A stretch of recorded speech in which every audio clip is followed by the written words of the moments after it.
les meilleures armes de la méta en saison 26. Comme d'habitude, après chaque mise à jour, je vous sors une vidéo sur les meilleures armes de la méta, mais aussi sur les meilleures légendes de la méta, donc je vous invite à vous abonner pour rester au courant de la sortie de ces vidéos. Tout d'abord, au niveau des fusils d'assaut, je vais commencer par dire que tous les fusils d'assaut sont jouables et à peu près méta, même si la Nemesis reste le meilleur fusil d'assaut actuellement, suivi ensuite par la R301 à égalité notamment avec la Hemlock, ensuite la Flatline, et en dernière position, la Havoc, notamment due à son tir au jugé qui est le moins bon de tous. Au niveau des SMG, la R99 reste toujours la meilleure SMG de la méta, suivie de près par la Vol qui a désormais un nouveau up-up, le Graffiti Mode. Ensuite, à égalité, on retrouve la Car avec la Prowler, et en dernière position, ce sera toujours l'Alternator. Pour ce qui est des mitrailleuses, la Dévotion reste toujours la meilleure mitrailleuse, même si elle a reçu un léger nerf au niveau de son tir au jugé, suivi derrière par la Rampage, notamment quand elle est chargée, qui reste encore extrêmement forte. Ensuite, on retrouve la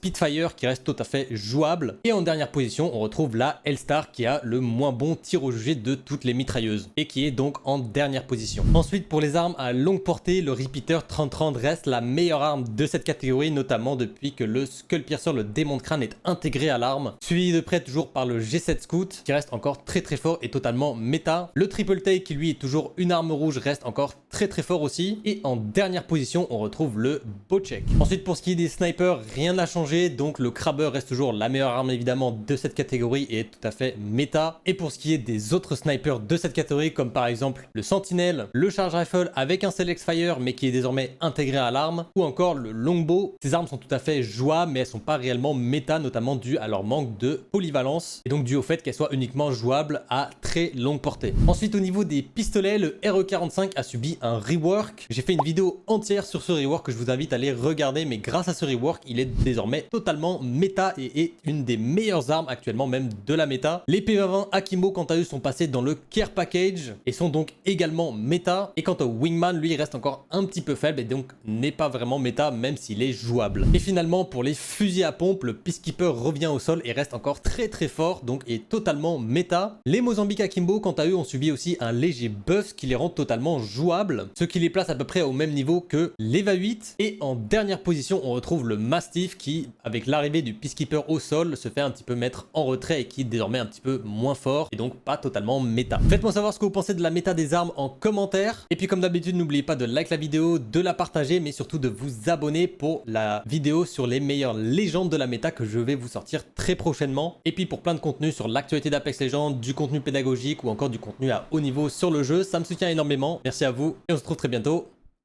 pour une nouvelle vidéo.